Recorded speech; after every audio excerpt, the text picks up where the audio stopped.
when we talked about heroin and stuff earlier. So I guess obviously more in depth about each one. So shifting to these. Drug is classified as an opioid regardless if it's human or animal use if it has analgesic properties, meaning it reduces pain. And it does so by shutting off the pain receptors in the brain.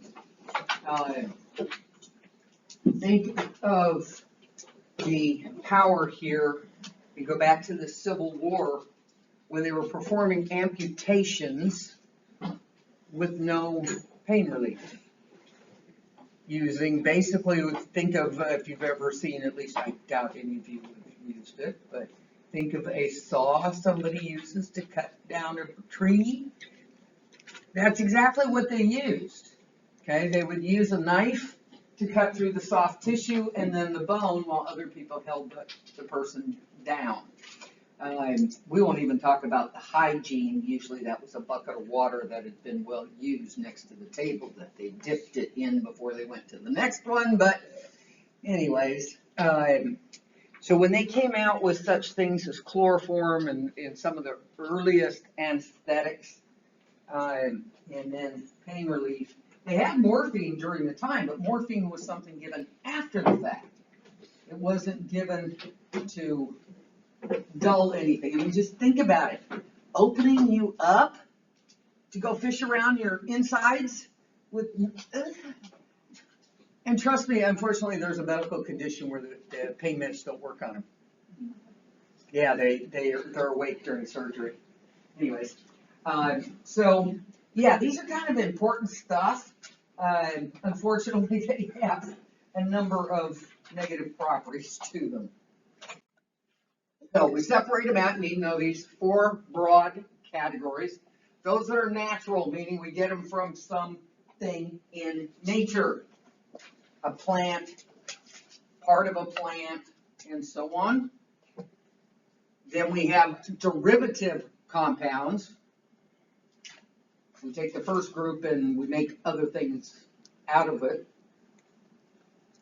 Heroin is made from morphine, which is a natural compound. Then we have derivative compounds of codeine, or one of the other names, thebaine. Most common one here is oxycodone. And then we have those that they have simply made in a lab, the synthetics, methadone, fentanyl. Why is that important? Well, you're looking at one of them. I am allergic to morphine. Found that out the hard way. Not a good time. Not a good time. So that makes me very possibly, we don't know and I'm not going to check, possibly allergic to derivative compounds of morphine, obviously, as well as those of codeine. Well, until we came out with these, there was, here's your Tylenol. We're about to open your guts, and here's your Tylenol. No thanks. I'll just, die or something. Okay, it's probably less painful. So now we have something else we can reach for. Okay, and even when they told me about this after the reaction, and I went and did some research on my own, that was the number one thing. It was like, what happens if I need surgery? Excuse me. We have a problem here. And I came across the synthetics. And they even have different classes of synthetics, as some people are more sensitive to some than the others. So it's a necessary thing for people who need pain relief but can't take something for whatever reason. If a person is an addict that needs surgery, they'll go to the synthetics. Sometimes just if it's a ongoing addict, they can't give them enough morphine or codeine or whatnot to actually achieve the result that they want. They have to go to the synthetics. So this all happens in the brain. You have specific opioid receptors, and they bind with whatever they're sensitive to. Well, in this case, of course, it's morphine. We know it comes from the poppy plant, or we can make them. Okay, we've learned how to synthesize it. Where it comes from, the term narcotics, people use that term to cover pretty much anything in the dope world, and that's not true. Generally, narcotics are the opioids. If you look at a container of Narcan, it says opioid antagonist. It only works on opioid-based drugs. So if someone's overdosing on something that's not opium-based, it won't do a thing. It'll be useless. Okay? So narcotic comes from the Greek word stupor, because people would take this stuff and go sit there going, ugh. Okay, which they kind of sort of still do. So that's where the word came from. But narcotics, although the public uses it for pretty much any drug, that's not accurate. Okay? Opioid based. They have found evidence of this stuff pretty much all over the world, because they have found drawings, writings, and so on from various cultures around the world, coming from this opium poppy plant. And in Latin, and no, I won't ask you for it, because I can barely pronounce it, let alone spell it, Papaver somniferum. I had to have someone tell me who was taking Latin. The poppy that brings sleep in ancient Latin. Okay? The way they harvest it has never changed. Plant gets big. They take a knife across the pod, and the white milky stuff kind of oozes out, and then as it dries in the air, they scrape it off. They've done it that way for thousands of years, and that's still going on now. Nothing has changed. So here it is. That, and they're right. When they say milky white, think of yogurt mixed with water. That's kind of what it looks like. It is milk white, and it is very, very liquid at first, but in the air it dries very, very quickly. They call it syrup. It's not really a syrup. Think of just, again, yogurt consistency, or maybe a hair thicker, maybe Greek yogurt consistency here. Okay. In the air it'll dry out, so they'll scrape it off and roll it into what looks like a gumball. And it's put into, depending on where they're at, but usually in kind of a skin leather pouch. That's how they collect it. Okay. We have found written evidence back to the 3rd century BC. So this has been around a very, very, very long time. Most in the early, when they figured out that it knocked people out, it was used more from a medical perspective. There was a lovely procedure that was done during that time period called trepanning. And this was if a person was crazy, was not coherent, just seemed off in the head in some way, shape, or form by their best guess. So the demons were living inside their head. Therefore, we needed to release the demons. So the way to release the demons was to drill, literally, with a piece of sharpened bone that was attached to another piece of bone, and they did this and drilled it into the side of their skull to release the demons and whatever bad was in the skull. Amazingly, people survived. People survived this incredible procedure. And don't laugh. Slightly more sophisticated, but that's exactly what we do now in a severe brain injury where the brain is swelling. And they have to make room. There's no room in there. Once your brain starts to swell, it hits the skull and the tissue dies. It's very fast. They drill a hole here, back, very fine wires, cut through and remove the flap of skull so the brain has room to swell while they work on getting the swelling down, and so on and so forth. And yes, the patient is 100% awake during this procedure because there are no pain receptors in your brain. A little bit on the skull, but not much. Okay. So we still do it. It's probably a little cleaner, fancier than they did before, but that was one of the references that we saw was during that trepanning procedure. And the earliest tool, like I said, was bone. By the Middle Ages, they actually had started using iron. to do it. And you can imagine just how clean that iron was. China was the first to smoke it. They had used it also as that medicinal painkiller. Okay, now this was just eating that white milky stuff. Okay, the gumballs basically. But somewhere along the line, they stuck it in a pipe and smoked it. Ooh, this is cool. And that is what was brought to the U.S. during the 1800s, when so many of these individuals came to the U.S. to work on the railroads, primarily on the West Coast.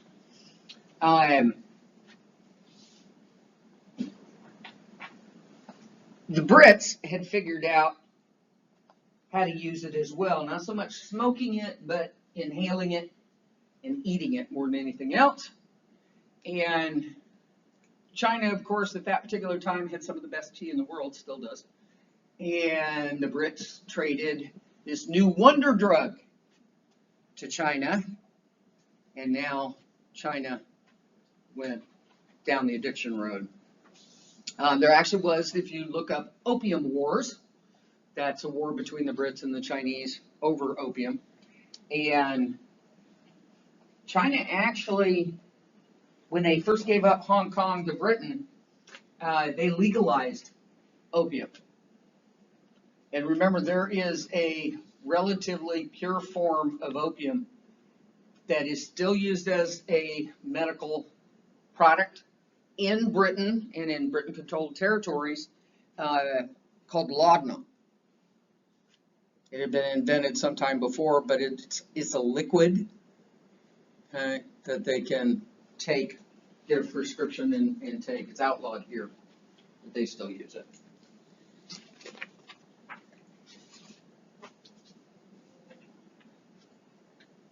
So China, then they smoke it.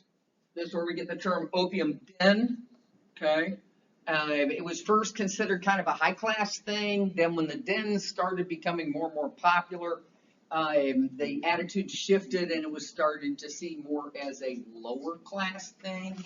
Again, through the whole Brit thing with Hong Kong, they were forced to legalize it. That was part of the treaty, which unfortunately led to a mass addiction event. Britain had figured out the laudanum, so they would drink it, mix it with various liquid products. They had opium parlors, term from the Middle Ages, where learned men would get together with local women to discuss things of importance, literature and politics and whatnot. It was seen as a social event. And it was high society that did this, because she was the only one who could afford to bring said learned man in there to hold the discussions and whatnot. And opium was present, so it was at that level considered very respectable. And it kind of took hold because it was cheaper than the local liquors, which was primarily gin and beer, which were expensive to produce. The opium wasn't. So it kind of washed across everybody, and it started being used even for children for various ailments. A child might be colicking, a child might be teething. And until you've had a child that's colicking and teething at the same time, where their scream hits that note where your back teeth are falling out, I get it. I absolutely get it. But they would also give it to children who might have a tummy ache or something like that. It was just like the cocaine would end up being, seen as kind of a cure-all. Give them a little bit, they'll be fine. Sleep their way through it. Okay.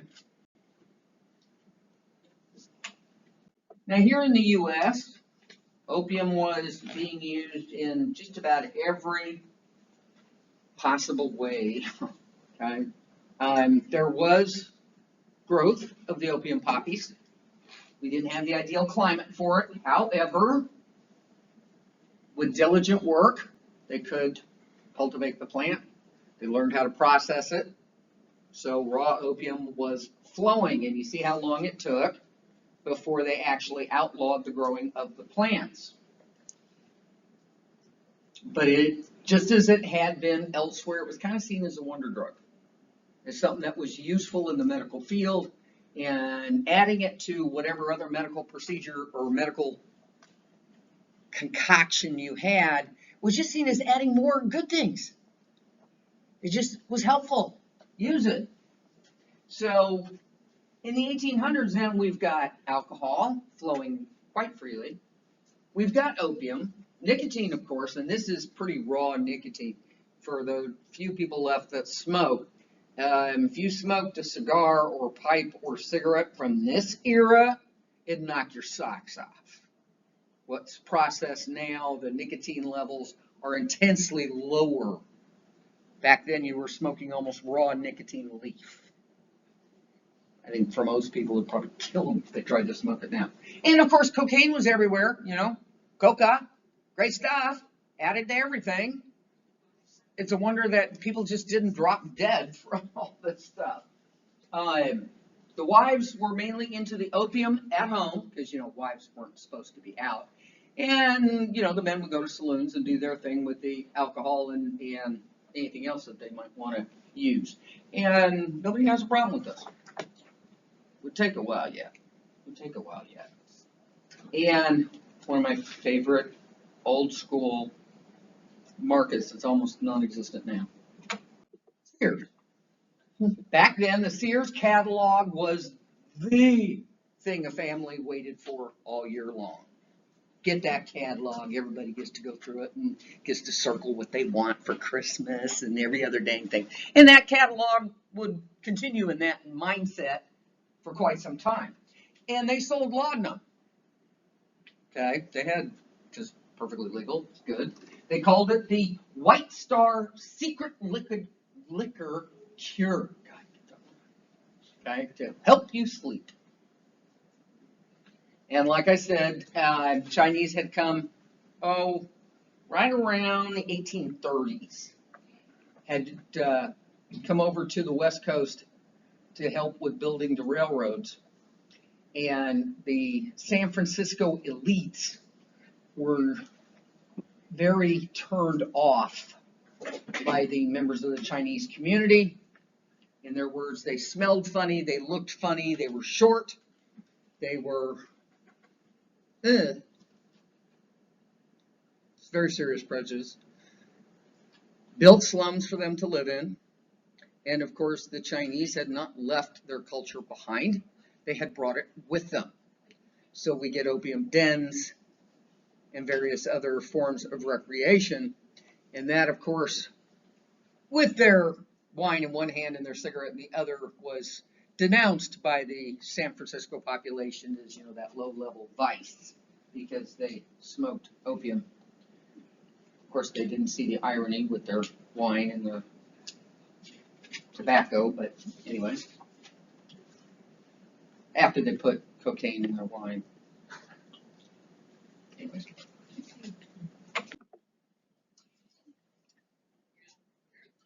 So, fast forward to a guy in Germany, and his name's going to come up multiple times. This guy was a chemist par excellence. Wilhelm Sachsen. Turner for the rest of you guys that don't speak German. Anyways, he was doing some experiments on opium, trying to figure out what it was that made people fall asleep. And he is credited as the father of morphine because he identified the main active ingredient, and it's kind of yellowish colored, not the white most people think it is. And when he tested it, he found the morphine was profoundly stronger than the opium itself. So the other ingredients in the opium actually modified, mitigated the morphine. So when you separated it, now we got something that really can handle, you know, that cutting off your arm and surgery type things, okay? So the estimates were 10 times stronger, and they've since then proven, yeah, it's about 10 times stronger. But there was other products in there as well, and the two major ones that he identified and named were codeine, very commonly used, And Thebaine, not a name you see very often. Generally, that most are aware of the two, morphine and codeine. We see it, and you guys may have taken it in that so-called Tylenol number 3. Tylenol number 3 is Tylenol mixed with a small amount of codeine. Okay. It's just kind of hyped up Tylenol. The Thebaine is rarely processed for human use. It's out there, but it's rare.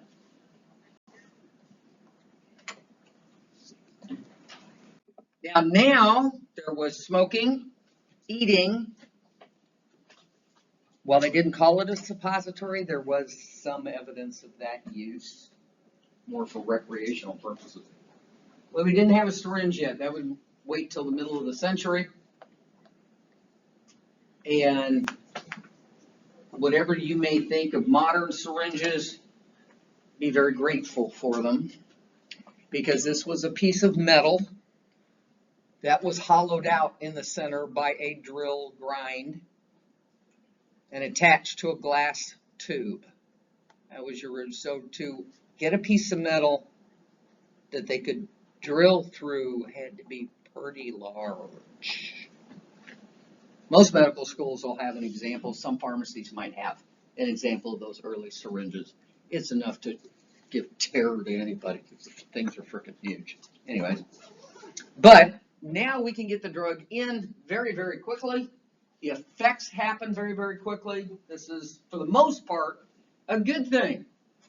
People didn't have to stand, give them something and stand around for an hour before it took effect. Now we had 30 seconds to a minute, and we're on our way. Good thing when it comes to surgery, at least. So morphine was very widely accepted. Everybody used it. They weren't aware of the potential problems yet. It was just kind of a blip on the radar. Nobody was really paying attention. So we've got the Civil War, and of course, keep in mind the ammunition that they were using was lead-based. Lead and the interior of the human body do not go together. So we have lead poisoning, we have gangrene, we have so many disasters, it's not even funny. Then, of course, you're being operated on in the most unsterile environment known to man,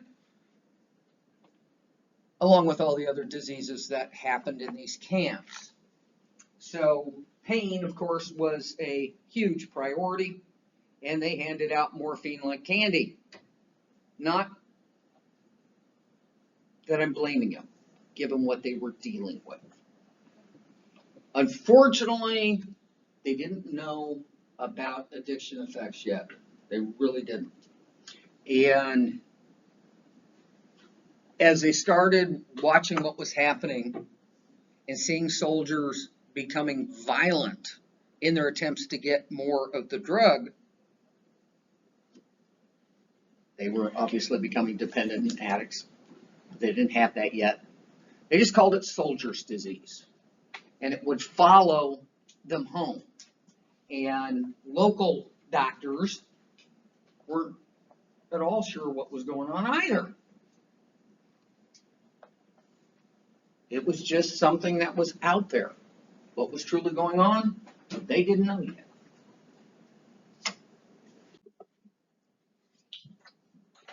Heroin actually also came out of Germany.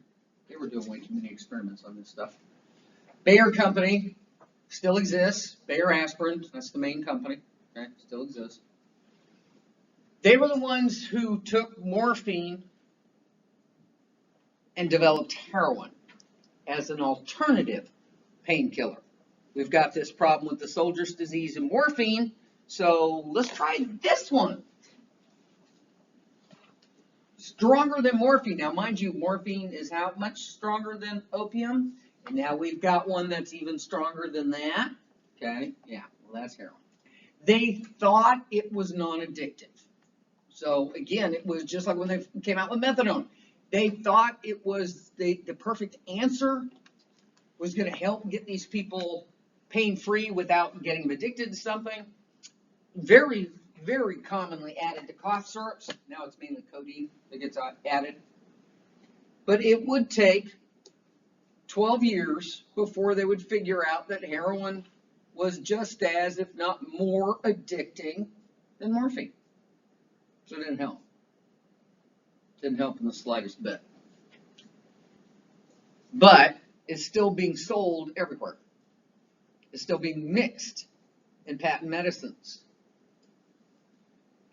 I mean, when somebody's got end-stage cancer, nobody questions it. But when somebody's got a broken finger and they're handing them a prescription for heroin, morphine, yeah, maybe a little bit over the top. But they don't know it yet.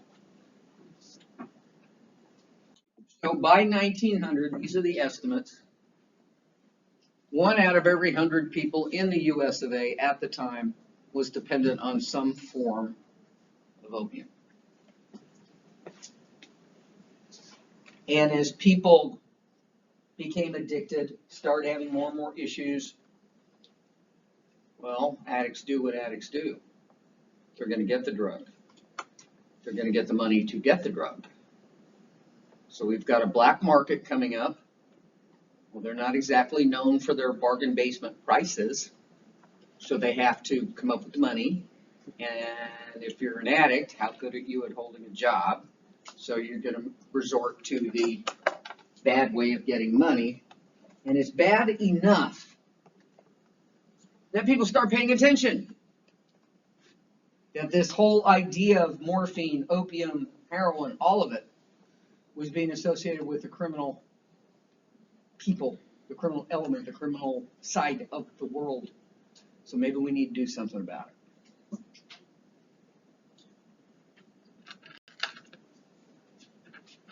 Questions?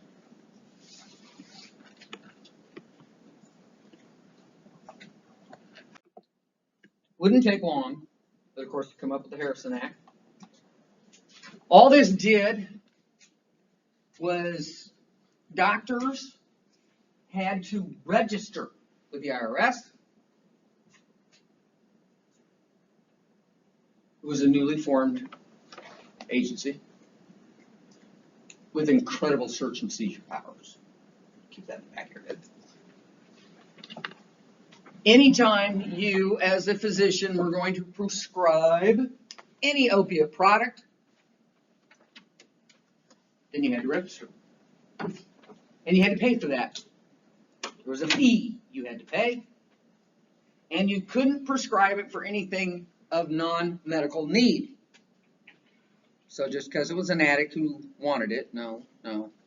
This person's about to have surgery, that's why I'm giving it to them. Okay, that's fine. Well, first off, doctors went, I ain't paying no damn fee. Why should I have to pay the fee? Them that wants the drugs, I'll give them something else. So, of course, now we have, just like we do with anything else, now we have a black market. So it went underground very, very quickly. And, of course, once it does that, there goes the price. Okay? You know, where somebody might have bought a bottle of whiskey for $1, good, regular manufactured whiskey, the price of a pint, small jar, of moonshine on the black market could be as high as $25. $1 for that full liter versus, or quart, versus $25 for a pint. Why? Because it was produced on the black market. Okay? These drugs are no different. So they started going after those that were smuggling the drugs in. Okay. Price goes up, crime's going to follow. It's kind of automatic. They're going to need their drug no matter what. It's not a I want it, it's a I need it. Heroin withdrawals are no joke. So they're going to get their drug. And it doesn't matter to them that the price went from $5 to $5,000. It doesn't matter. That doesn't come into the equation. They have to get the drug. They just have to commit more crimes in order to make that kind of money to pay for it. Also, going on then, you know, it was like peace and far out. We've got what they would come to call the counterculture movement. Us hippies who are preaching world peace and can't we all get along and so on and so forth. And drugs were a big part of that. To reach outside one's own experience. Doesn't help when you got a math professor at a major university telling everybody to turn on, tune in, and drop out. He was fired from the school, by the way. That was an advocacy for LSD. He thought acid was the greatest thing on the planet. It's allowed an out-of-body experience. Timothy Leary, you can look him up. So there is this whole Age of Aquarius thing going on. Vietnam's going on. Civil rights is in full swing. And the culture up till then of the 30s, 40s, and 50s ran headfirst into this new culture. So many things were not meshing at all. And it was, in fact, a war zone anyways. So people from that previous culture who were in the power, in the positions to change laws, saw the hippies, saw young students, saw soldiers coming back from Vietnam who brought quite a bit with them. The common thing back then, remember, smoking was pretty much the norm. They would get a carton of cigarettes from home, empty, they knew they were on their way back. They would empty the tobacco out of each and every cigarette and stuff it with raw morphine or opium in it. Put the cigarettes back in the pack. No issue coming back. The amount of raw product that was inside that one carton of cigarettes was pretty large, actually, when you think of it as pure raw product. Some just brought processed product back with them, whatever. And of course, many of them had addictions that they were bringing back, because there in Vietnam was, of course, very common. It was everywhere. So the older culture took one look at this mess and went, oh my God, we have to fix this. And we have to fix it in the way that we are familiar with and comfortable with. Our way. So they did. And this is why so many of those early laws, including marijuana, were so draconian, because drugs were kind of a, I don't know how to put it, an expression of the entire culture that was in their minds going to hell in a handbasket. Everything that they knew and worked for and treasured, you know, that traditional family, and the God forbid a guy would show up with long hair. Okay, that was one of their favorite insults to any male that didn't wear the high and tight, was a long hair. That women didn't want to get married at 17, have their first kid by 19, and their 10th by the time they were 22. Didn't want to stay home and take care of hubby and children and bakey things and go to PTAs, and yeah, all the women are giggling here. And the guys are like, yeah, that sounds really cool. It was throwing everything they revered up in the air. And of course, there was a lot of anti-Vietnam at the time. So they didn't react well. Understandably, when you look at it from the broader context. It was like, geez, guys, what are you going to do? Lock up everybody? Did you see how many people were at Woodstock? Good luck with that. Okay. But that was the mindset. We needed to, they wanted to slam it down, hard, fast, permanent, and get back to that normal, in their eyes, way of life. It backfired rather spectacularly. By the 80s and 90s, where heroin was coming from, we'd shifted through Turkey and France. That's where we get the French Connection. If you want to watch some awesome movies, French Connection 1 and 2 dealt with certain police officers from the NYPD that were assisting the transportation of heroin. Anyways, they made movies about it. So the Golden Triangle became more of the source. heroin coming from there seemed to be better quality, which helped, which meant they could also ask for higher prices. So there's a lot of areas, and of course, many of them still exist. So this is our Golden Triangle then. Laos, Myanmar, I can't pronounce that, in Thailand. But that also includes quite a bit across the Middle East.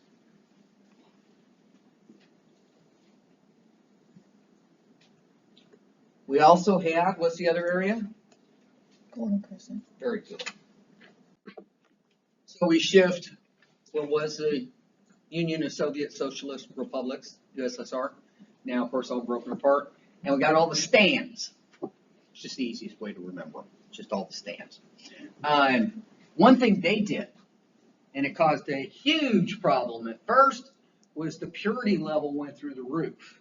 Doesn't sound like much, but if a dealer on the street level is used to taking his supply and cutting it with this much, whatever he's cutting it with, say sugar, except he doesn't know how much stronger this is, how much more pure the quantity he has, and he adds the same previous amount of sugar that he had before, the dose that is going out to the individual user is astronomically stronger. Okay? So, and yeah, this happens all the time. Happens all the time. Sometimes it's an error. Sometimes it's deliberate. If I'm dealing in a particular area, and Rebecca's dealing in a particular area, and I want to take over her business, I need to get her out of the picture. The easiest way I can do that, it'll cost me a little money at first, is to take my drugs, deliberately make them strong enough for overdoses, and they've gotten to the point they stamp them with a little logo so everybody can know where the drugs come from. So I make sure it's her logo that's on them. And sell them for cheap on the streets. And people start dropping like flies. And then it gets publicized that the drugs found at the scene of all these overdoses are hers. And all her buyers are frantically going to come to me. Because I don't need dead people yet. Or not enough to count. And I got a whole new slew of buyers. And maybe a pissed off buyer is going to kill her anyways and take her right out of the picture. Awesome, now I got her whole area. They do this all the time. They do this all the time. If they don't do the purity side, they'll cut the drug with something interesting. You know, like arsenic or various other things that they can put in there. Okay?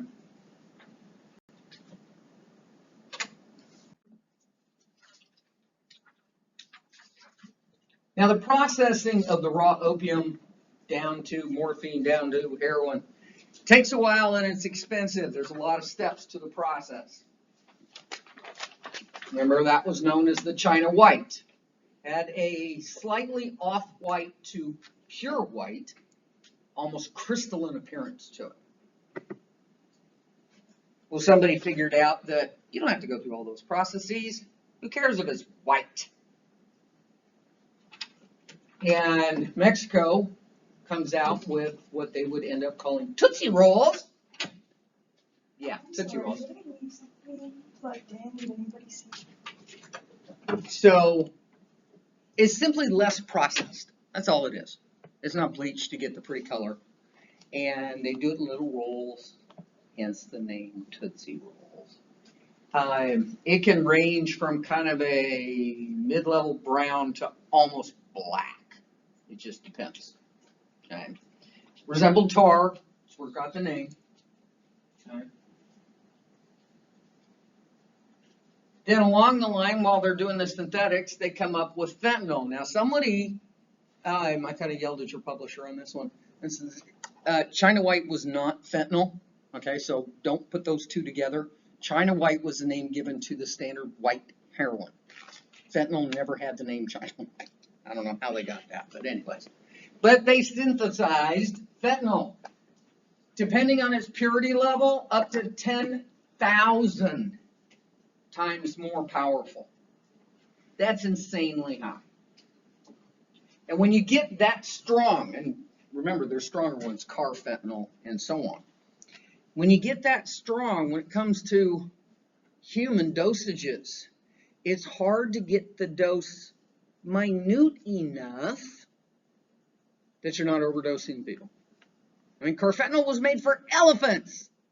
What's the difference between a human and elephant weight? I mean, geez. Okay, so they probably are giving them 1 cc to a 10,000 pound elephant. Okay, how are you going to get that small enough for a human? That's why a lot of drugs can't be taken from humans down to our companion pets, cats and dogs, because they can't get the dose small enough. Because a small amount's enough for a human, and then you're talking about a 50-pound dog or a 10-pound cat. They can't get it small enough. So it's not approved for use. Okay? So fentanyl bursts onto the scene as a synthetic. So, okay, this is good for, someone who has allergies. Okay, but we're going to run into problems with the dosages right off the get-go. Another thing that was out there was what they called designer drugs. During high school, we had a lot of issues. At our high school, less so with heroin, more with the amphetamines and barbiturates. Barbiturates, we had the reds, and we had blues, and then we had Tuies that were red and blue, and then we had the black beauties that were, these were pills, capsules, and it was the color of the capsules or the pill. Sorry. Okay. Those were all the barbiturates ones, and then we had the whites that were our amphetamines, and it was scored or double scored, whether they had 1 line or 2 lines on these things. Okay. Well, what was happening, we talked about designer drugs previously. You take a single molecule and change it, and it's a molecule of something that's inactive anyways, but you just change it to something else, and now that drug's not on the list, and you have a drug that's perfectly legal. And it's nothing but catch-up trying to work with that, because they do it now all the time. All it takes, someone Breaking Bad wasn't far off, if you know the chemistry, and you know how to use chemical equipment. All right, guys, how many of you even know what a Bunsen burner is? Okay, we got a few. All right, now how do you use it? What type of glass do you use? Yeah, we had to take that chemistry, science class or whatever. We walked out the door at the end of the semester and went, shoo! Unless your professor blew something up in class. Ours did. It was great. I remember that. I don't remember anything else from the class, but boy, do I remember that part. Okay, but take someone who knows what they're doing, a chemistry major, who has lived in those labs. And they do this stuff without even thinking about it. Okay. So they had to come up with a way to do it, and this is it. The main term here that makes it work is the Analog Act. If what you just designed is similar enough to act as this one, which is illegal, that one is automatically illegal. So this changing a single molecule thing was out the door. It wasn't going to work. You had to completely change the chemical structure. And sometimes that worked. That's how they found some of our wilder concoctions out there. And because they were trying to get around this, so they were making major changes. Oh, look at this stuff. Look what it does. And the guys that are doing this are kind of nutso.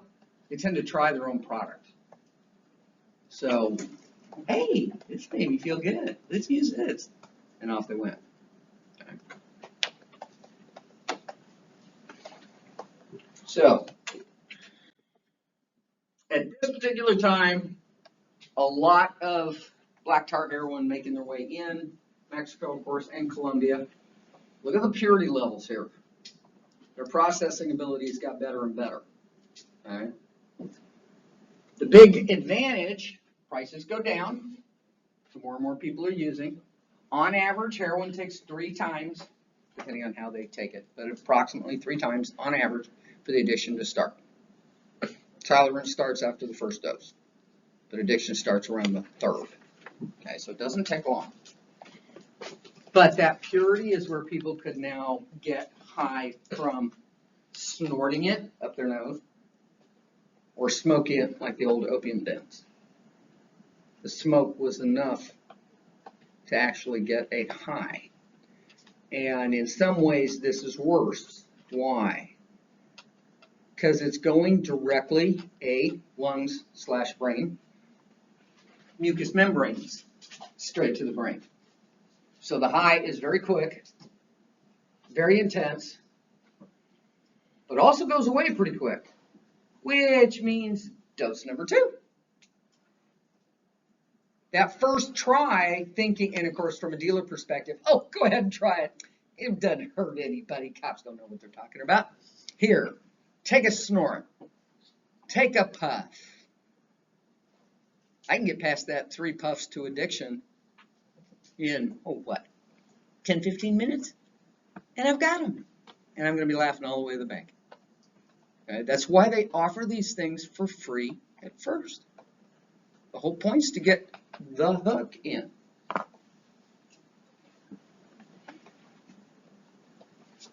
These guys had to have gone to marketing school. Present day heroin. Well, heroin's less the issue. Well, we're getting a ton of overdoses out there.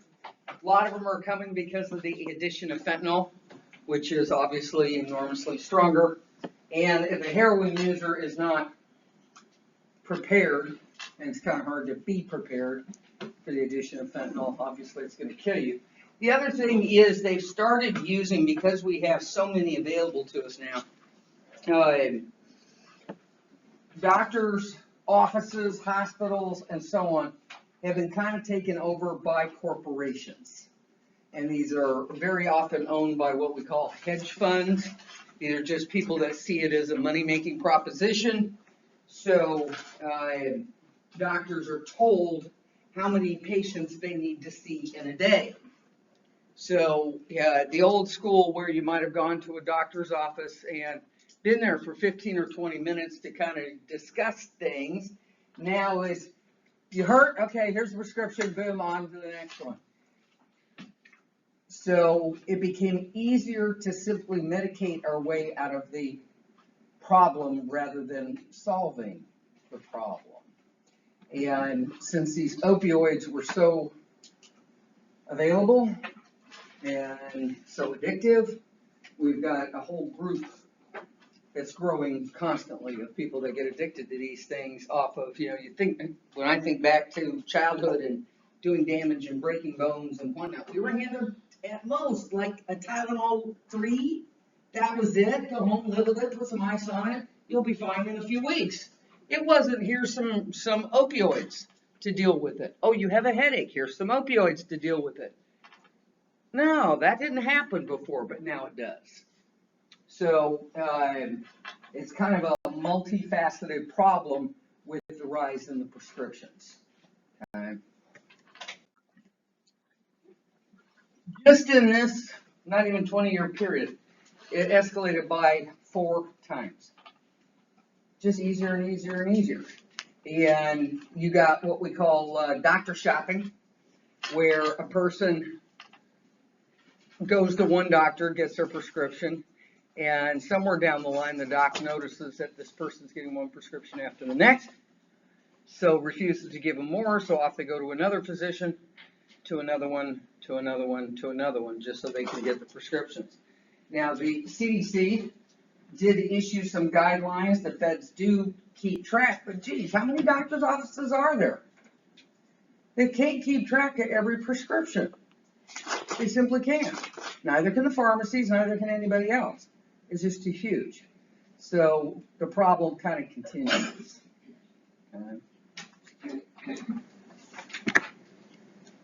Now fentanyl, see why we have a problem here? Adding that to heroin, it doesn't take much.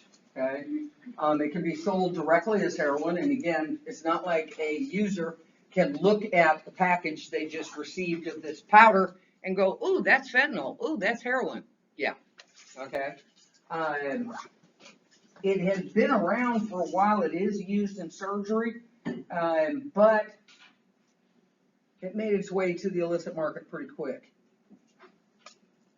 for 2 reasons. One, if I have a pound of heroin to sell, I only have so many doses if I get it down to the user level. If I have a pound of fentanyl that is 50 times more powerful than the heroin, how many more doses do I have?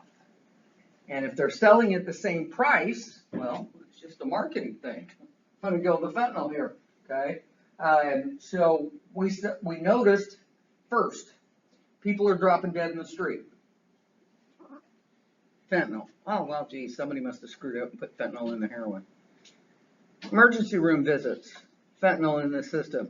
You know, they're giving them Narcan 5, 8, 10 times. And they're still barely keeping them alive. Morgues are finding fentanyl in the system, and they're finding it out the hard way.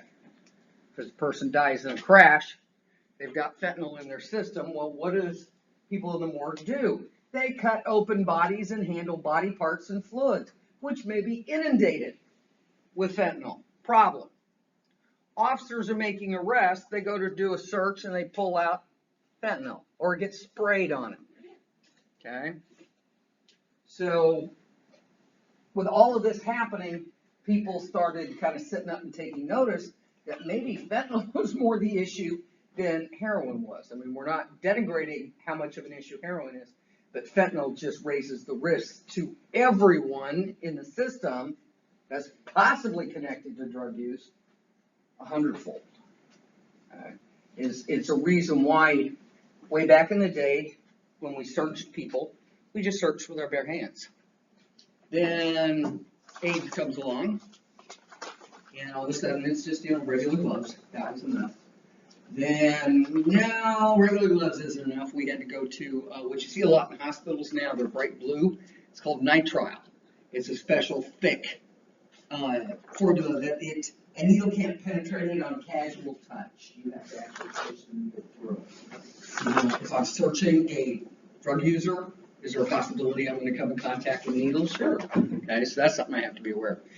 Now you're seeing heavier gloves that go up to here, and masks because of that potential that sprays up in your face, and you take a deadly dose. And again, remember those ambulances and whatnot? 2 doses of Narcan. That's it. And maybe they're already there and they're working on the guy that's just blew it up in your face and they already used it up on him. You are SOL. Okay? Problem. Large problem.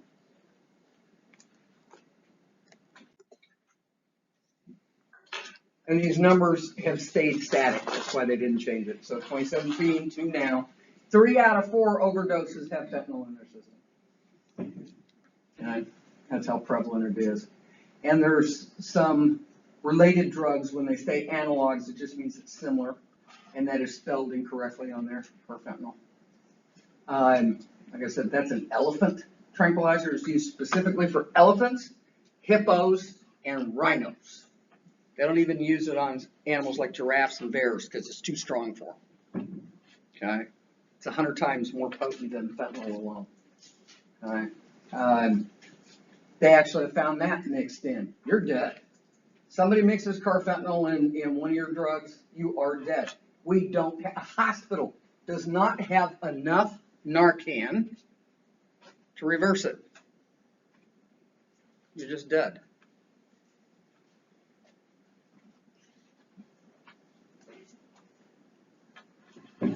So, and again, for us in law enforcement, that's a major issue. First of all, the fentanyl that they need to transport is massively smaller than heroin, which makes it harder to find. That's what we ran into with acid, LSD. Micrograms was the dose. So they could hide 10 doses under a stamp. They can do the same thing with the fentanyl.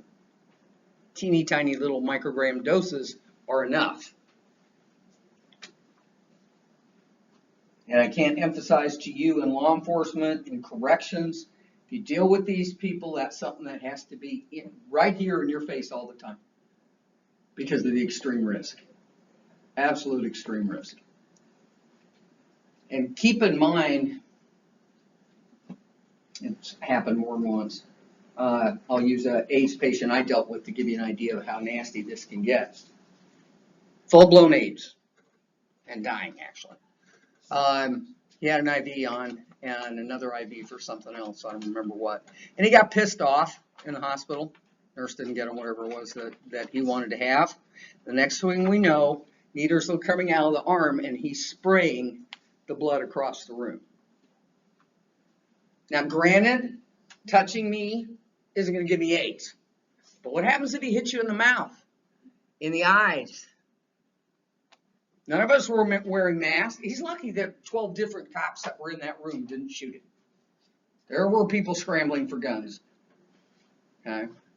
And that is considered eligible for deadly force.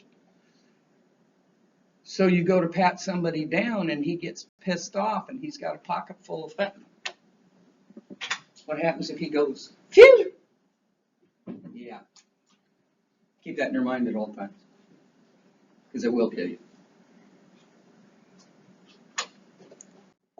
A lot of dead people. Fentanyl leading the list. And of course other parts of fentanyl. And this has gotten enormously expensive. Just the having to add Narcan instead of, paramedics having 1 or 2 doses. Now we got schools that are carrying it from all ages, from grade school up. Community centers, pharmacies, any public works employee has access to fentanyl, has access to AEDs, automatic external defibrillators. All of that costs money. A lot of money.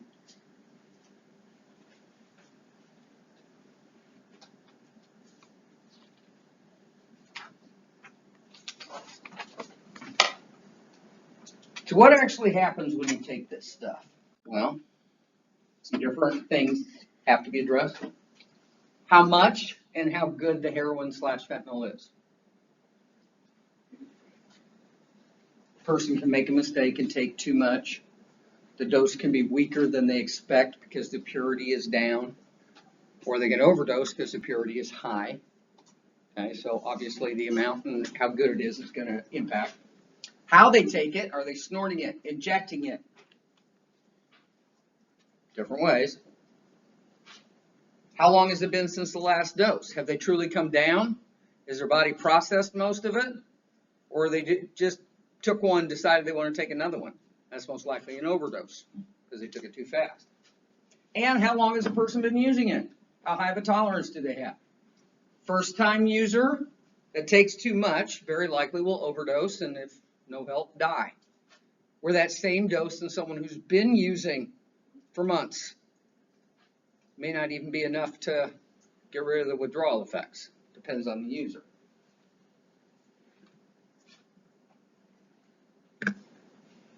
So, generally, IV is how it's introduced. So we'll use that first.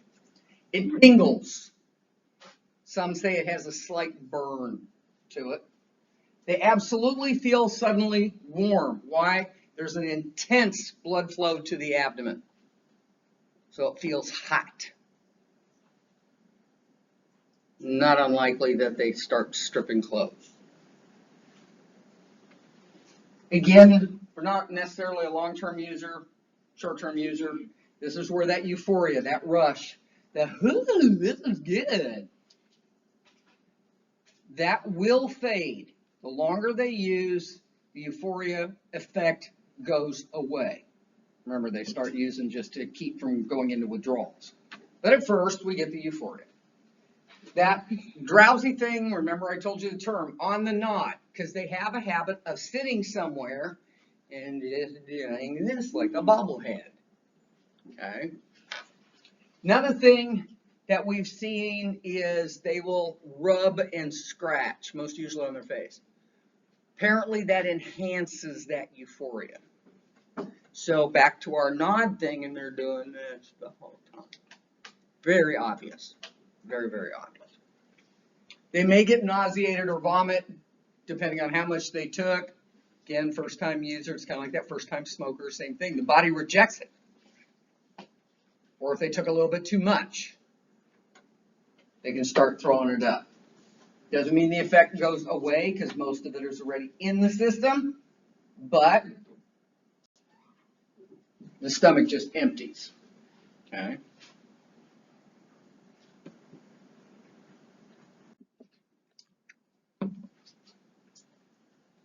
Sudden release of histamine. That's exactly what happens when you get bit by, I don't know, bee, wasp, whatever. Okay? Redness, rash, itch. So again, that also will lead to the scratching. Pupils will go pinpoint. Most law enforcement, of course, medical personnel certainly use it as well. You can look at the eyes, and a pupil will normally constrict when you put light in them.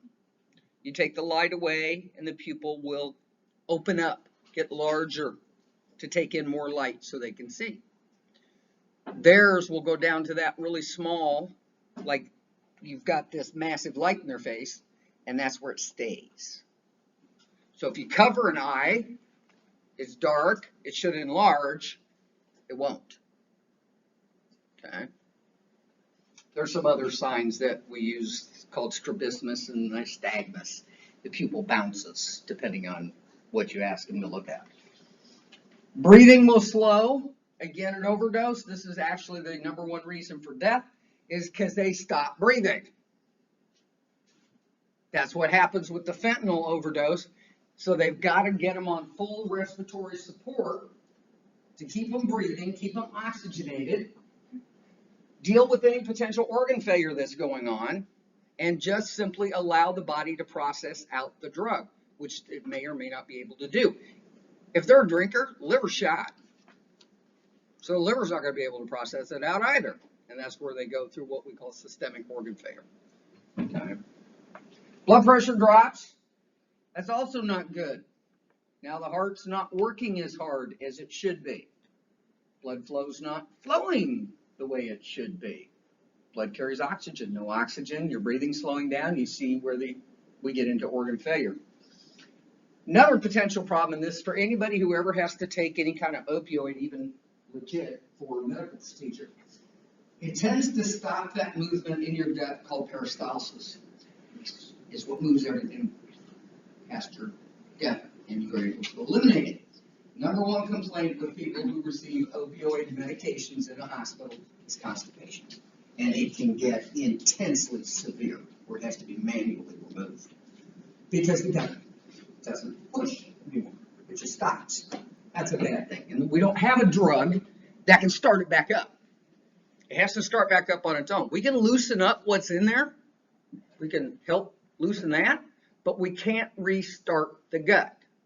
It either starts back up on its own, or you're going to be in a colostomy bag. That's all there is to it. Okay. Very intense.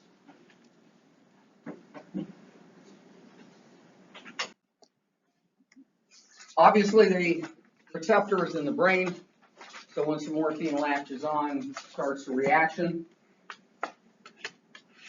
Like I said, Narcan is the #1 antagonist that is used. There is a long-acting version that helps with addiction, but it's like methadone. They can't stay on it forever, despite trying. Okay.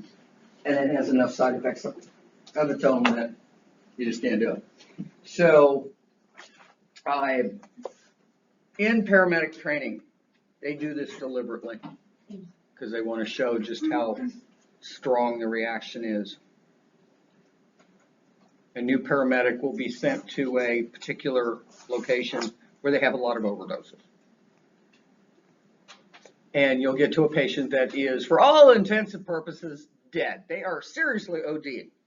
No breathing, no heart rate, no nothing. You give them Narcan, and before you can remove, we have regular syringes. Before you can remove that syringe, they are right there in your face screaming that you blew their high. So they go from dead to screaming in about 3 seconds. Freaks the crap out of new paramedics. Absolutely freaks the crap out of them, and they do it deliberately. Every time. Just to mess with their head. Welcome to Narcan. That is a standard overdose. That is not a fentanyl overdose. And that's actually the kind of reaction you're supposed to get. If that person doesn't come out near 100%, you better be reaching for a second one. And even if they do come back out, common with fentanyl, they'll start to come out, and then flop right back. Okay. The only thing units can do in the field, yeah, they have the 2 doses. I got a feeling there's some that will probably carry more now. But to give them the doses, get them intubated so you can keep them breathing until you can get to a medical unit that can do the more advanced support. And that's your only hope.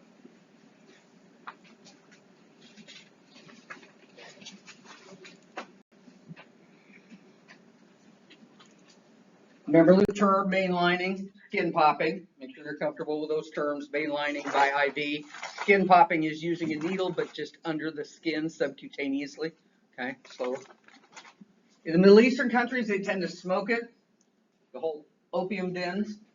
When people first start, number one way to start is snorting it like someone would snort a line of cocaine. Okay.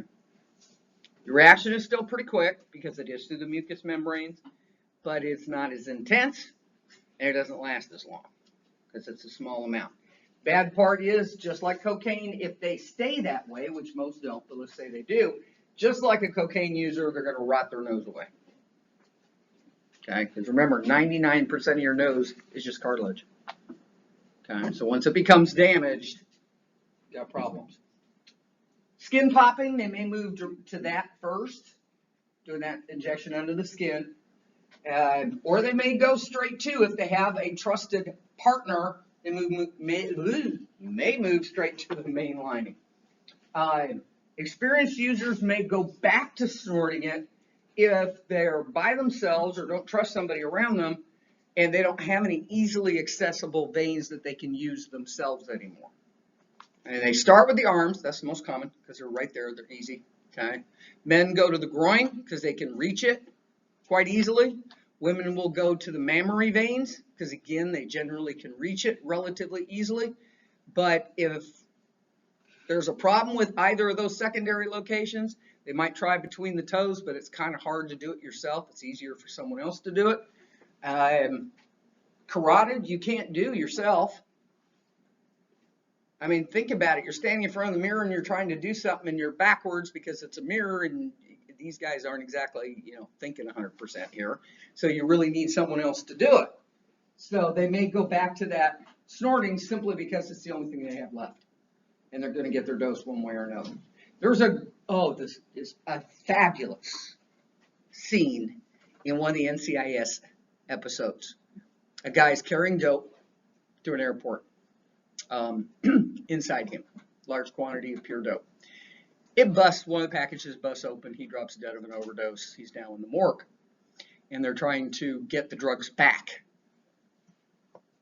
So the doctor pulls out a loop of intestine and just kind of slices through it and has all the drug going every which way. And the next scene you see is that addict who is going through withdrawals, face first at her brother's body, sucking up dope, snorting up the dope. That's the levels these people will go to. When they're in the midst of that kind of withdrawal, that's exactly what they'll do in a heartbeat. Because the need for the drug outweighs anything else. All right. I wish I could have gotten a screenshot of that. Welcome to dope. Obviously, tolerance is going to develop. They're going to have more and more problems with constipation. The so-called pinpoint pupils, as the body gets more tolerant of the drug, you'll see less of a pinpoint. They just won't be very reactive to light. Obviously, they won't be feeling any pain. That doesn't go away. The euphoria at the beginning, yes. And the slowing of their breathing doesn't stop either. Every dose has that risk. Most so-called narcotics slow your breathing down. So again, if you're alone and your breathing's slowing down, probably not a good thing. Questions? Okay, so they stop. What happens now? Well, depends on how long and how high their doses are. Once they start withdrawing, or in the person's term, kicking, it'll start somewhere between 4 and 6 hours after the last dose. So it doesn't take very long, and this is why you see they take multiple doses throughout the day. At first, it's just, sweats, a little bit of cramping, very irritable. They're just not right with the world. But within about 24 hours after that, things are going to get ugly. Most describe it as the worst flu they've ever had. No, they're not going to die from it. In our jail, they didn't even get moved out of their housing area. We just check on them a little bit more often. That's all. They're not going to die. They may think they are. They may want to, but they're not going to die from the withdrawal. They will last, average is a week. Range is 5 to 10 days.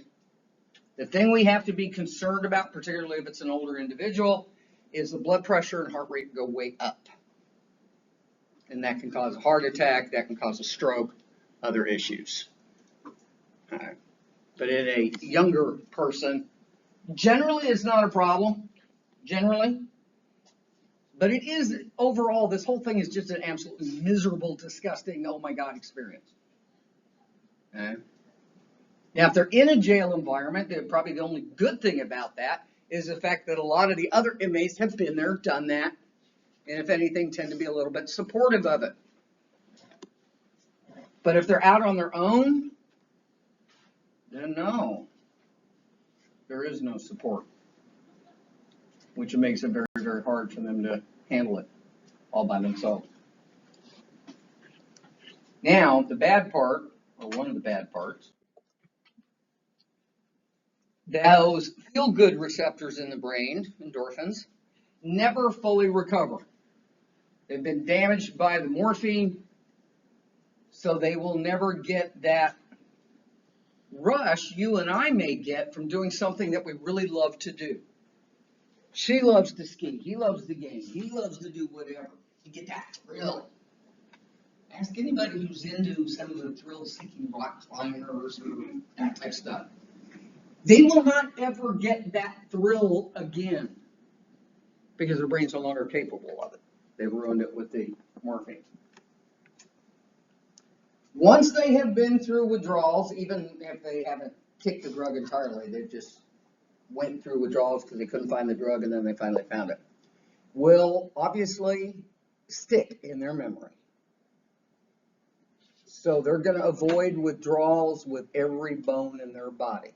Unless they make that conscious choice to stop taking the drug themselves, which most don't. So that fear, that panic, is going to make them pretty intense. And that intense fear can turn violent very, very easily. This is where we see violent actions between individuals as they're fighting. Two people, for example, are fighting over withdrawals, and there's only one dose to be had.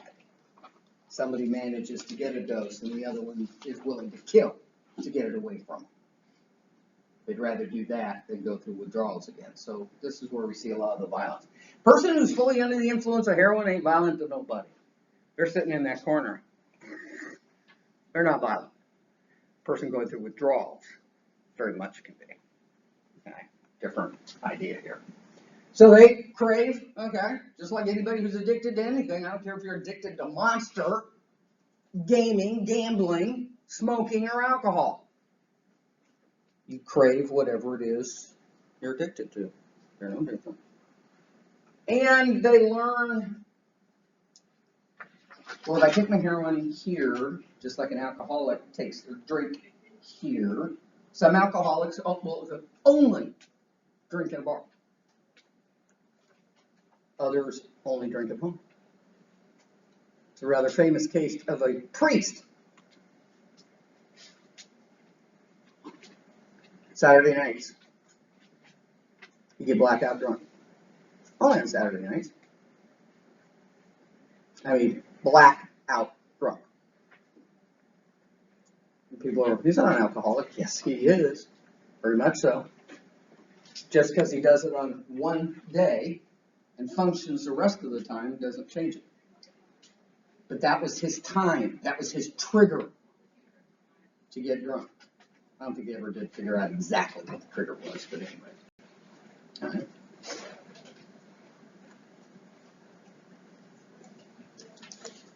Now there is some other issues, depending on how you take it. Obviously, we've had needle issues, sharing needles so you can share your. Drug addicts tend to be full of all kinds of diseases that you can't pronounce or spell. Okay, so when you're sharing needles, you're sharing their blood. So yeah, not a good idea. So they share these diseases. A lot of them are prostitutes, both male and female. Well, their clientele aren't necessarily the healthiest either. So they got those diseases. You go through a medical dictionary and these guys, oh yeah, that one, that one, that one, that, oh hey, they got these three too. Okay? So that obviously is a problem. If you're inhaling it, there's a particular issue. Leukoencephalus, something.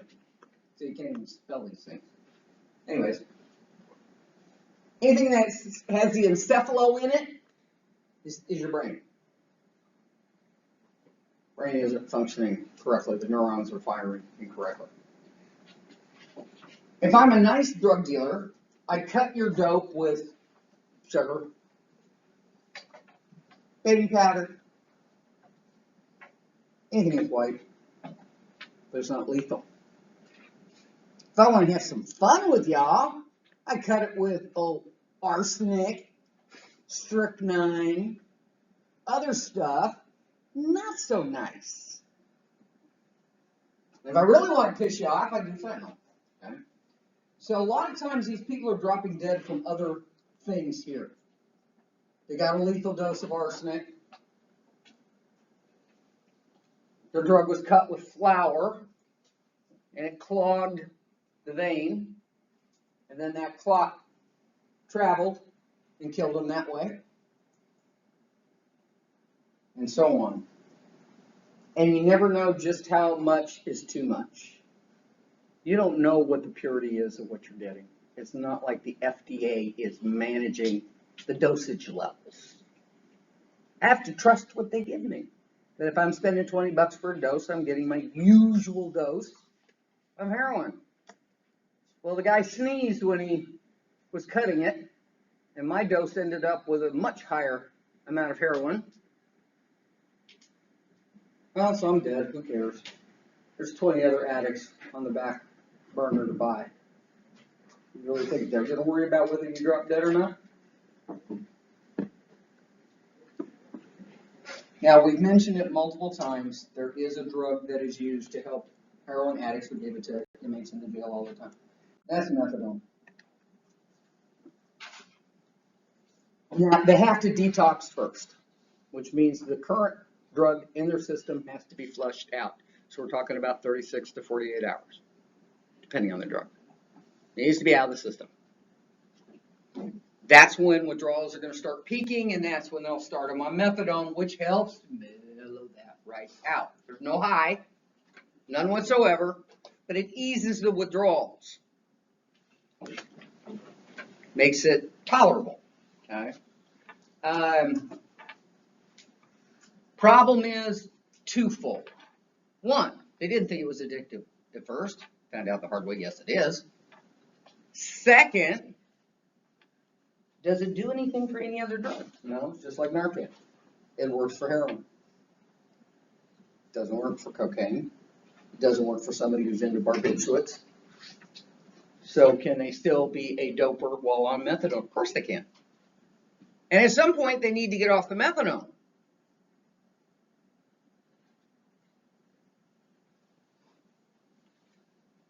It's kind of like when they first came out with vaping. They were tooting it everywhere that it was an acceptable alternative for smokers. Vape instead of smoke. That way, first, you're not blowing smoke another, the whole secondhand smoke thing. They tooted it as cheaper. It actually isn't. But let's just say it is. But what people forgot it's still nicotine. That hasn't changed. So the most addictive part of the cigarette is nicotine being replaced by the same addictive product in a vape. And this is helping addiction how? I missed that part. Okay. Obviously, they've backed off of that claim now, but it's still very much an issue because people went out and got that. They're just as hooked on that. Kids started vaping because they thought it was safer. So we have a whole another generation that is now addicted to nicotine, except it's in a vape and not in packed cigarettes.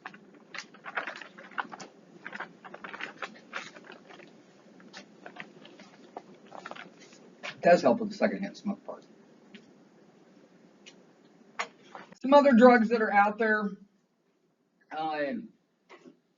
The one that caught my eye, I'll let you look up the other ones. Buprenorphine. It is an opioid. But in humans, it's actually very commonly used in animals. In humans, it eases the withdrawals, lasts longer than methadone, does have some addictive properties, so it has to be careful. But they don't give it every day. Methadone is every day.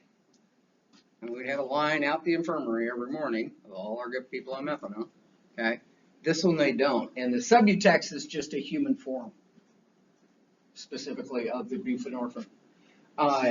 Doctors only can prescribe this stuff. You have to go into the office to get it. And if you don't know what you're doing, you don't follow doctor's orders with this properly, you're going to end up with the same withdrawals that you had with the heroin, so not a good idea. But it is just an alternative. You know, since we've noticed the problems with the methadone, which are stronger than these, okay, so it's another alternative with a little less problems than methadone. Have we fully gotten there yet? No, no. There's no magic shot, no magic thing you can take that's going to remove the addiction. And it doesn't matter what the addiction is. We haven't been able to do that yet, and I think we're a long way from being able to do it.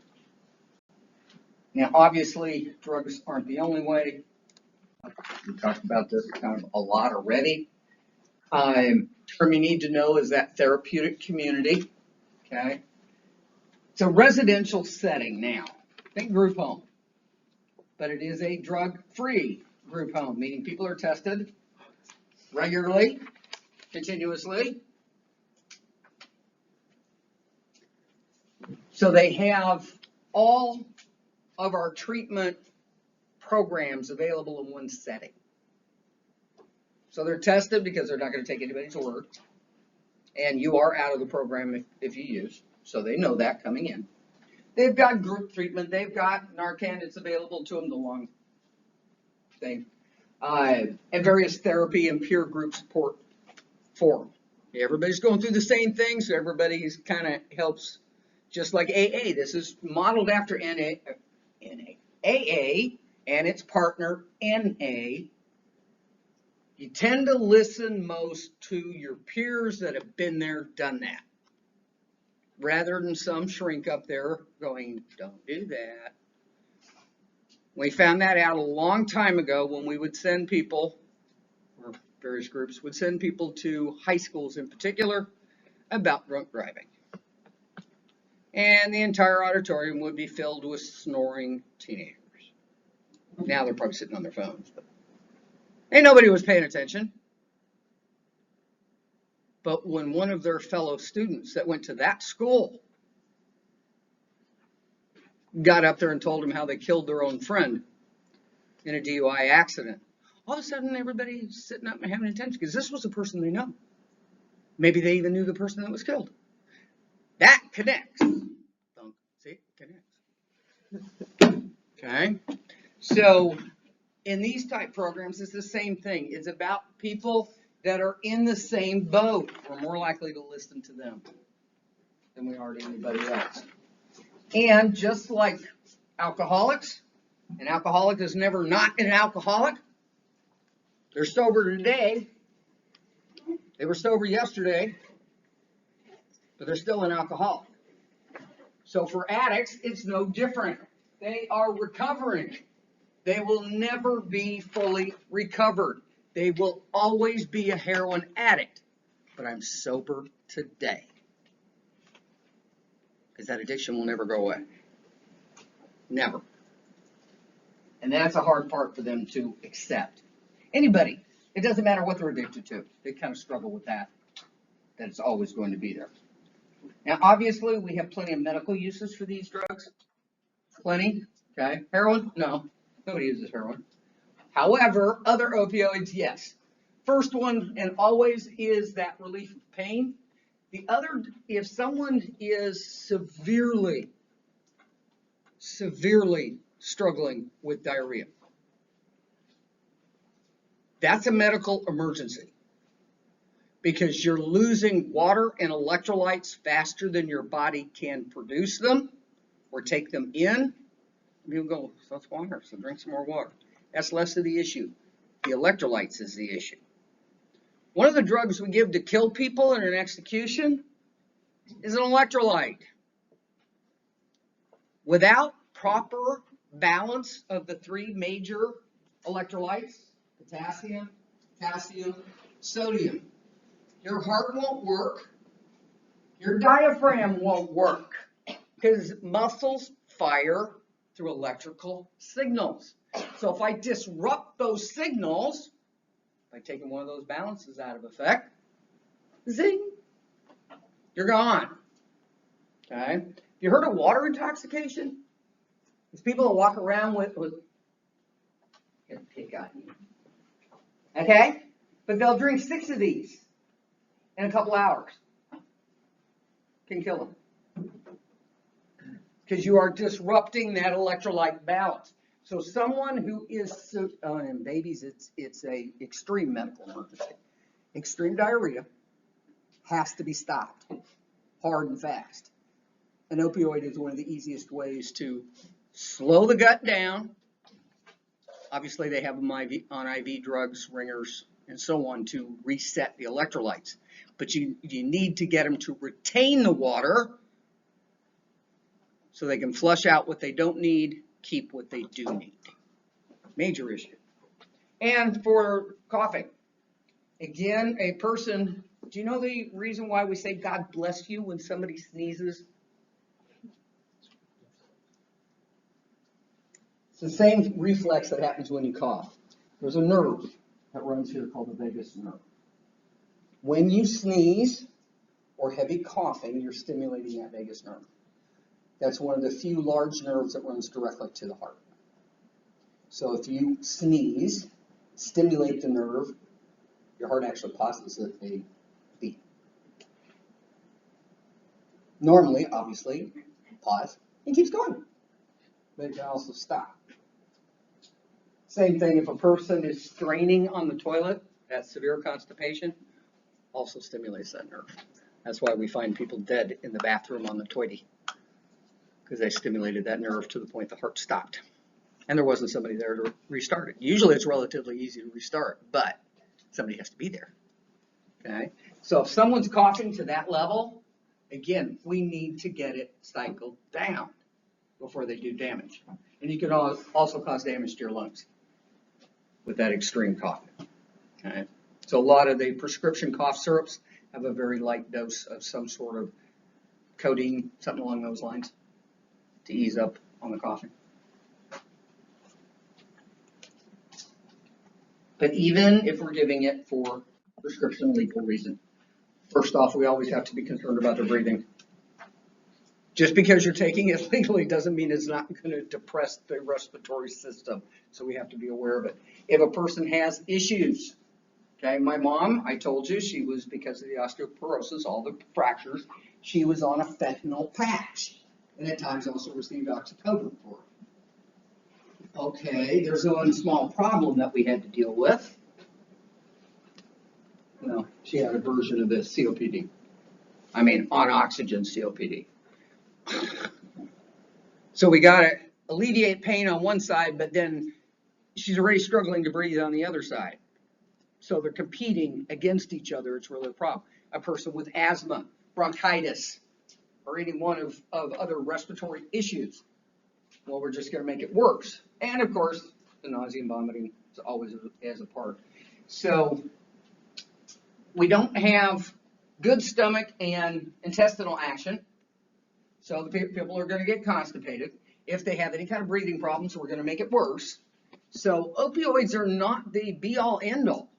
Well, they are good. And if the person's dying of end stage cancer, I don't think they're too worried about their ability to poop.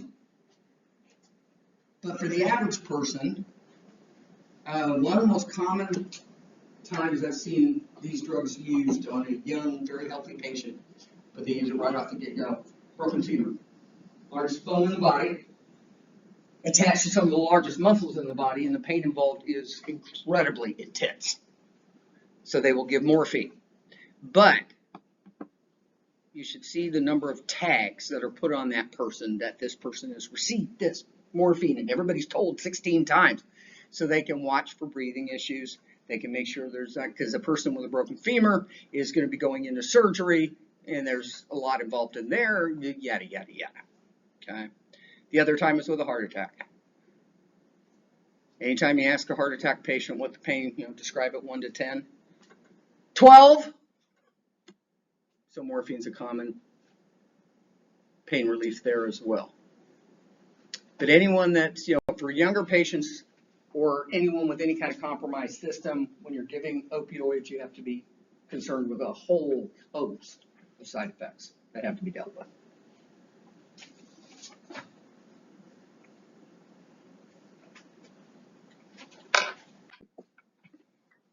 We've got a major issue that came through sports. These guys get injured on a regular basis. Doesn't matter what the sport is, any sport. And it's not gender specific, guys, women, all of the above. And because of their injury, they're prescribed fill in the blank painkiller. And either one, they may take it a little too much and too long. We have the addiction that way. Or they take 1 or 2, they're done with it. And then a teammate says, hey, I got this really, muscle cramp. Can I borrow some? Or they flat out sell them. Their value on the street, those fentanyl patches that my mom was on, I could sell the entire patch because that's what we use. They cut them up into little pieces so they can do it that way. $300 a patch. $300 a patch. Damn. There's a lot of money to be made here. And of course, that's where a lot of people die from this stuff. Now, obviously, morphine and its derivatives are all linked.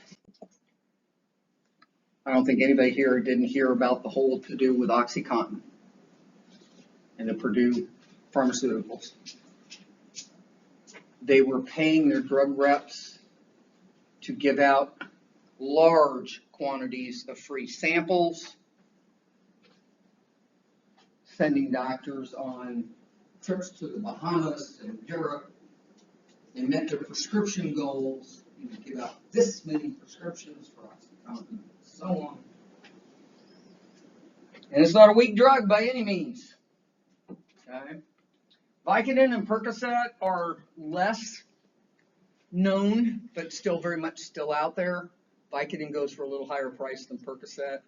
We had a third one that they outlawed altogether, which kind of makes me laugh, knowing all of these are still legal. A drug called Darvon, and a lighter version of it called Darvocet.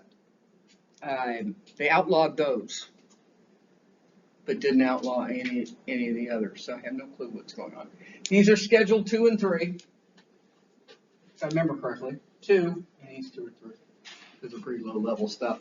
And in the Darvon and Darvocet, Darvon was 2, Darvocet was 3.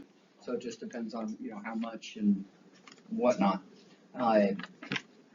There's a lot of them out there, and there are some because now you can order it on the internet, and all it takes is a telehealth meeting with a physician. So I schedule some appointment and I talk about, fill in the blank, whatever imaginary disease or broken bone or broken whatever. And we have a doctor that's never seen me in real life. And they write me a prescription for fill in the blank, whatever. Now I have a legit prescription that I can go fill. Okay. And again, I get that telehealth can be useful because, if you're by yourself and you're sick at home, it's kind of hard to get to the doctor's office. Okay, but you can see how easily and how badly this can become abused. And it is. So here's some of the things, last slide, here's some of the things that have been done trying to fix this. You can judge for yourself what's been successful or not. As far as, it used to be in my day, you'd go to your doctor's office and he'd have all these pads, prescription pads. And I don't know how there must be a class in pharmacy that read these things, because and you're like, okay, and then what? You can't read it. But what people would do is break into doctors' offices and steal the whole pack. And since doctors were known for writing in this chicken scratch illegible stuff, you could write whatever you wanted. And nobody would question it. Take your script over to the pharmacy, they'll keep it. Okay, well, they shifted now to electronic prescriptions. For my mom's fentanyl patch, they would always prescribe her 2 boxes, which was 10 patches. They would never dispense 2. 1. And then they say, well, it's a partial prescription. We can't take this. We need another prescription for 1. And to go through this every damn time. But that was their way of controlling it. I get it. It's just a pain in the butt, but I get it. Okay? So controlling their prescription pads, monitoring doctors. So we got 3 doctors here, and they're all working in a similar area with a similar clientele. She's written 100 prescriptions over the last 6 months for something opioid related. She's written 105 prescriptions that were opioid related.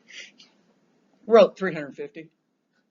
Excuse me, we need to have a discussion here. Why are you having so many? It could be legit, but it's enough to raise the flag, trigger the notification that they need to go back through it. They now have to maintain an electronic log. I wrote this prescription to this individual for this drug at this dosage at this whatever for this diagnosis. So that can be looked at later. Okay, you seem to be writing an awful lot of pulled muscle opioids here. We generally don't need opioids for a pulled muscle. We got a red flag physician that we need to target. Drug companies are now reformulating some of the pills so they can't be, used to be, you just squish them up and then you just snort them. May not be the most pleasant, but you got the drug and you got it a lot faster than orally. Well, they're redoing them that they won't break apart, or they kind of dissolve. If you try and do that, they turn into this kind of glob that they can't snort. Okay, so that's just them trying to fix it a little ways. All kinds of non-opioids for pain now. And unfortunately, that's made it hard for the people who truly need it. Think back to that end-stage cancer patient that really needs it. The person that's dying of kidney disease, liver disease. These are all painful ends, very painful ends. And they're struggling to get prescriptions that they need.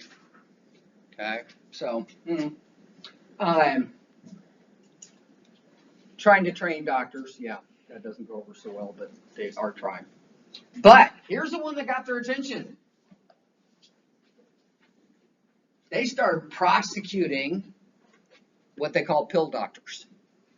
The ones that were found to be egregiously writing those 350 prescriptions to the same person over a 3-week period. The most egregious ones. And they've gotten convictions. And they've gotten some long jail times. Even on the ones that they didn't get the long jail times, we got a revocation of the medical license. That's a big deal.